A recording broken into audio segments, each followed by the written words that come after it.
할렐루야. 오늘도 새벽을 깨워 온라인으로 예배하는 모든 성도님들을 환영하고 축복합니다. 제가 기도함으로 새벽 예배 시작하겠습니다. 하나님 아버지 감사합니다. 오늘도 새벽을 깨우시고 하나님 앞에 나와 온라인으로 예배를 드리게 하시니 감사를 드립니다. 각자의 집에서 온라인으로 하나님을 경외하며 예배 드리는 가운데 있습니다. 성령 하나님께서 함께하여 주옵시고 오늘 나누는 말씀을 통해 하나님께서 우리를 부르신 목적과 소명을 다시금 깨닫는 귀한 은혜의 시간이 되게 하여 주옵소서. 하나님, 특별히 오늘부터 고린도전서의 말씀을 나눕니다. 성령 하나님께서 말씀을 조명하여 주시고 이 하나님의 말씀을 깨달아 알 수 있도록 지혜도 허락하여 주옵소서. 오늘 함께 하실 것 믿사오며 예수님의 이름으로 기도합니다. 아멘. 오늘 시는 하나님의 말씀은 고린도전서 1장 1절부터 9절까지의 말씀입니다.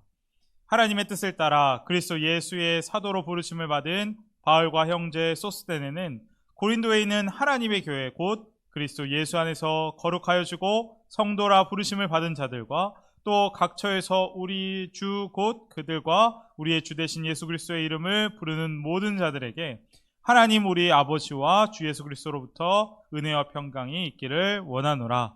그리스도 예수 안에서 너희에게 주신 하나님의 은혜로 말미암아 내가 너희를 위하여 항상 하나님께 감사하노니 이는 너희가 그 안에서 모든 일 곧 모든 언변과 모든 지식의 풍족함으로 그리스도의 증거가 너희 중에 견고하게 되어 너희가 모든 은사에 부족함 없이 우리 주 예수 그리스도의 나타내심을 기다림이라.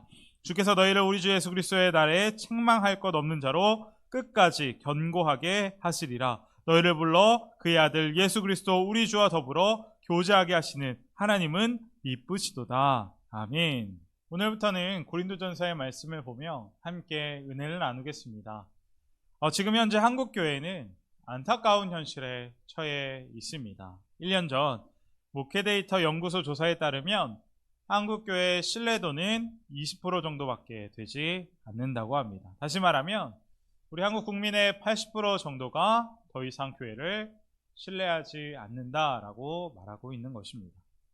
한국교회 신뢰도가 이렇게 낮아진 데에는 여러 가지 문제들이 있었을 것입니다. 목회자의 비리와 너무나도 부끄러운 목회자의 성적인 문제들, 성도들의 이중적인 모습들, 또 교회가 은혜가 아닌 율법주의화 되고 직분이 위계질서가 되어가는 교회의 문화, 서로 용서하고 사랑하는 게 아니라 정죄하고 판단하는 교회의 그런 여러 문제들, 수많은 문제들이 우리 한국교회를 무너뜨리고 있다라는 것입니다. 흔히 한국교회의 문제는 전체 교회 문제가 아니라 일부 교회의 부정적 사례다라고 말할 수도 있겠지만 앞서 보았듯이 20%의 신뢰도, 우리 교회가 사회로부터 무시당하고 외면당하는 지경에까지 이르렀다면 이제 더 이상 이 교회의 문제는 어떤 일부 교회의 문제가 아니라 한국교회 전체의 문제가 되는 것입니다. 그래서 이런 상황 가운데 어떤 사람들은 교회에 대해 이렇게 이야기합니다. 교회는 희망이 없다. 그래서 이제는 문제 많은 교회, 싸우고 갈라지고 분열된 그 교회에 꼭 다녀야 하는지 더 이상 교회가 필요한지에 대해 의문을 갖습니다. 차라리 집에서 비대면으로 혼자 예배드리고 혼자 믿음 생활하는 것이 더 낫겠다고 생각하고 실제로 교회에 다니지 않는 사람도 점차 늘어나고 있는 추세라고 합니다.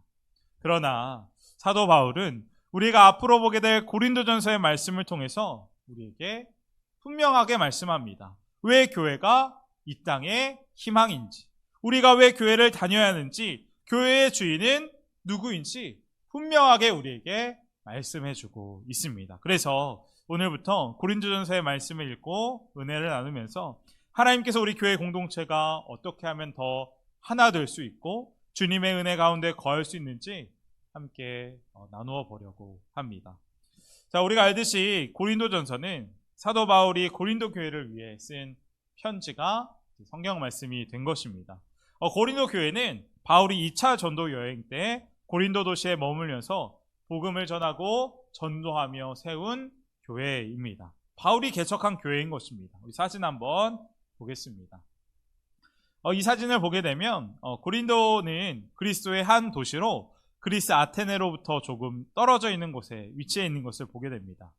그리고 사진에서 보다시피 고린도는 항구 도시였습니다. 그래서 상업 무역의 중심지인 대도시였습니다. 그러다 보니 수많은 사람들이 이 고린도라는 도시를 다녀갔고, 고린도에는 여러 지방에서 온 사람들로 인해 여러 문화가 뒤섞이게 되었습니다. 다시 말하면 이 고린도라는 도시는 많은 사람들이 다녀간 수많은 문화가 엉켜있고 여러 종교가 엉켜있는 그런 우상숭배가 만연했던 그런 도시였다라는 것입니다.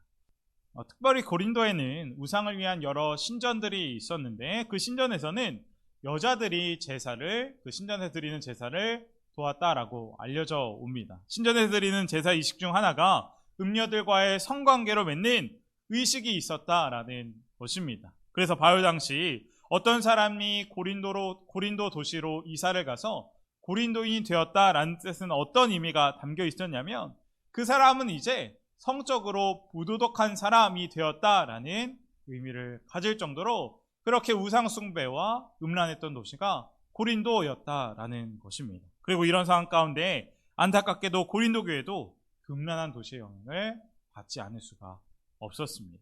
고린도 교회는 바울이 처음 세웠을 때만 하더라도 아주 뜨겁고 신실했던 교회였을 것입니다. 그러나 시간이 지날수록 그 교회 안에 여러 가지 문제들이 생기기 시작했습니다. 우리가 고린도전서를 묵상해봐서 알겠지만 고린도전서 교회는 수많은 문제들이 있었습니다. 교회가 여러 분파로 갈라지게 된 것, 성적인 문제, 결혼 문제, 제사 문제, 은사 문제, 또 먹는 문제까지 정말 수많은 문제가 고린도 교회 안에 일어나게 된 것입니다. 그리고 이 소식을 바울이 듣게 되었고 마음이 너무나도 아팠을 것입니다. 그래서 바울은 그 고린도 교회에 있는 문제들을 해결하기 위해서 붓을 들고 편지를 쓰기 시작한 것이 바로 고린도전서가 된 것입니다.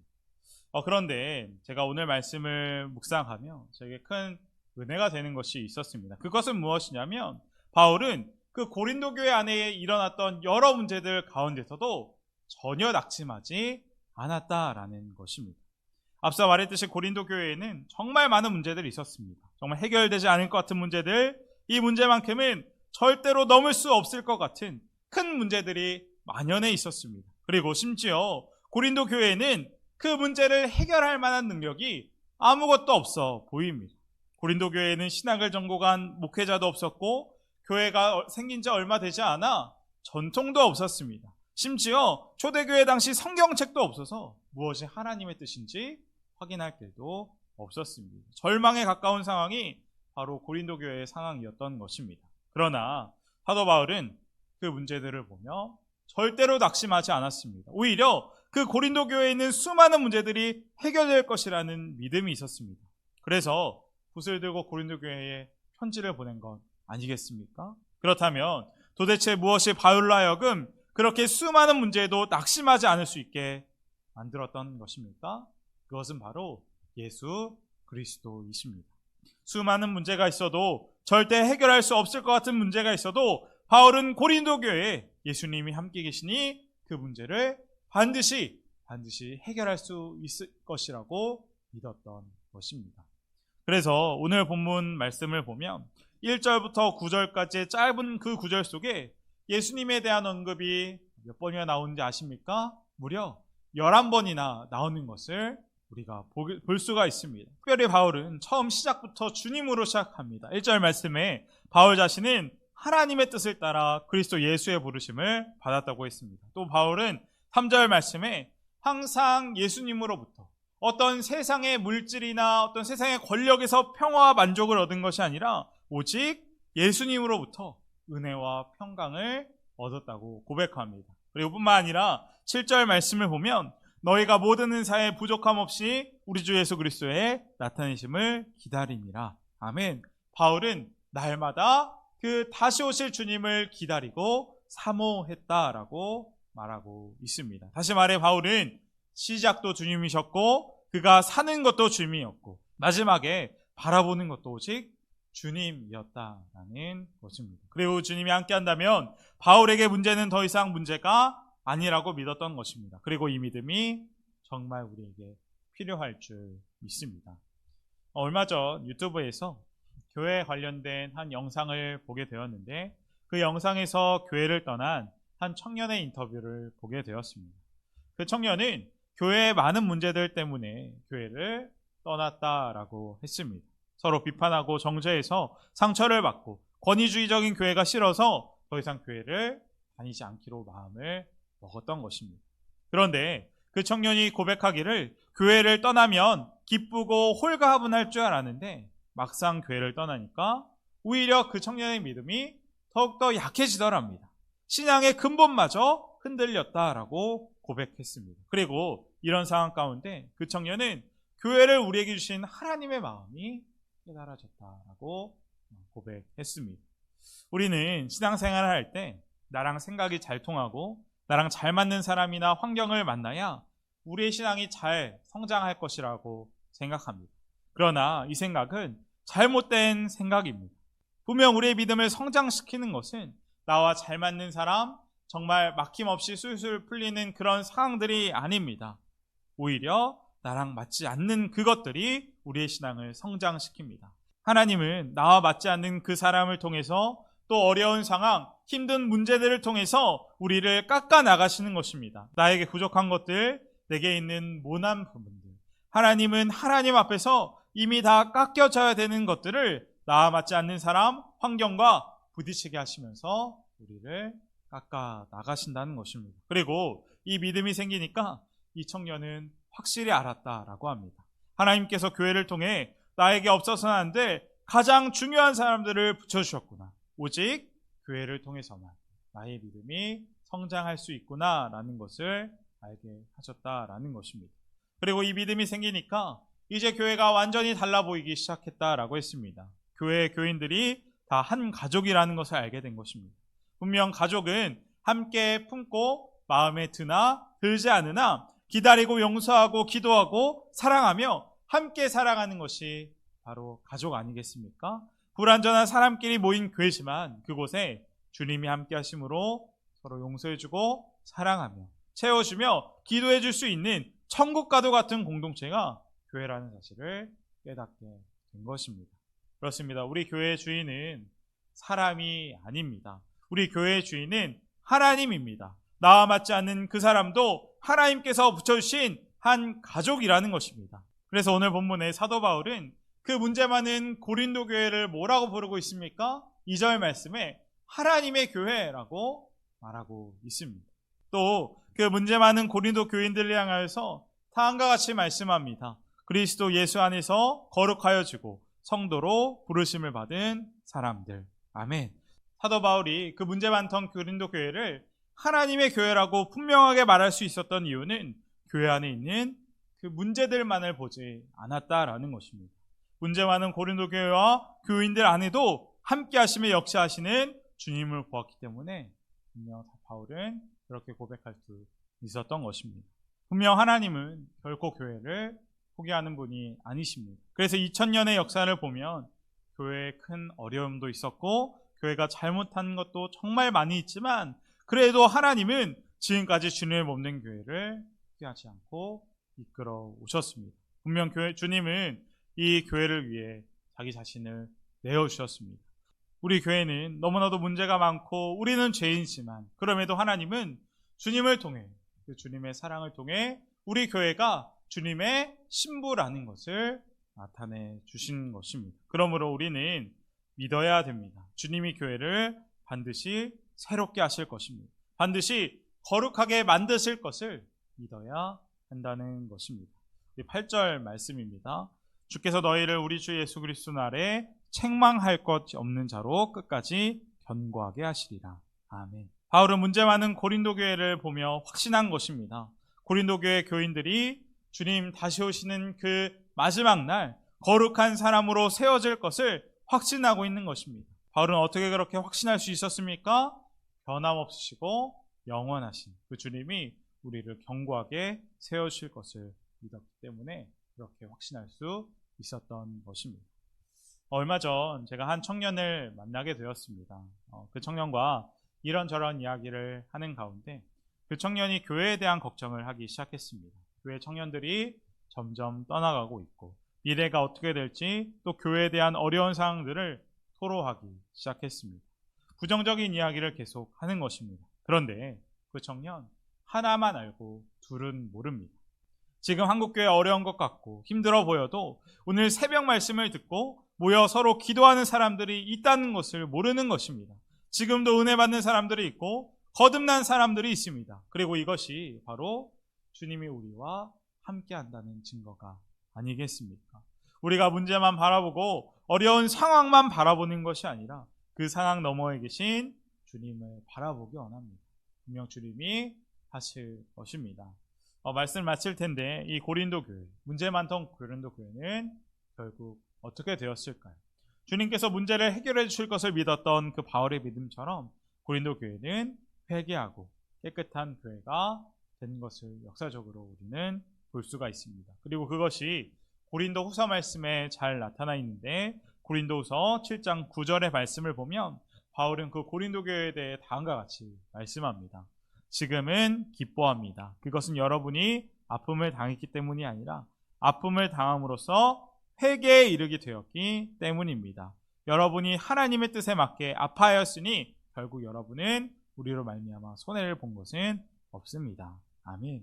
고린도 교회가 어떻게 되었다는 것입니까? 바울의 그 편지를 받고 고린도전서의 그 편지를 받고 회개했다는 것입니다. 그리고 깨끗해졌습니다. 도무지 회복할 수 없을 것 같은 그 고린도 교회도 주님이 하시니까 회복할 수 있었던 것입니다.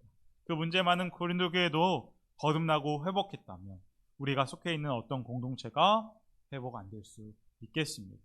분명 주님이 이루실 것입니다. 우리가 그 주님 바라봄으로 그 은혜의 역사가 우리가 속해 있는 모든 공동체 안에, 가정이나 교회나 속해나 성교회나 어느 공동체 안에 놀랍게 일어나기를 주님의 이름으로 축복합니다.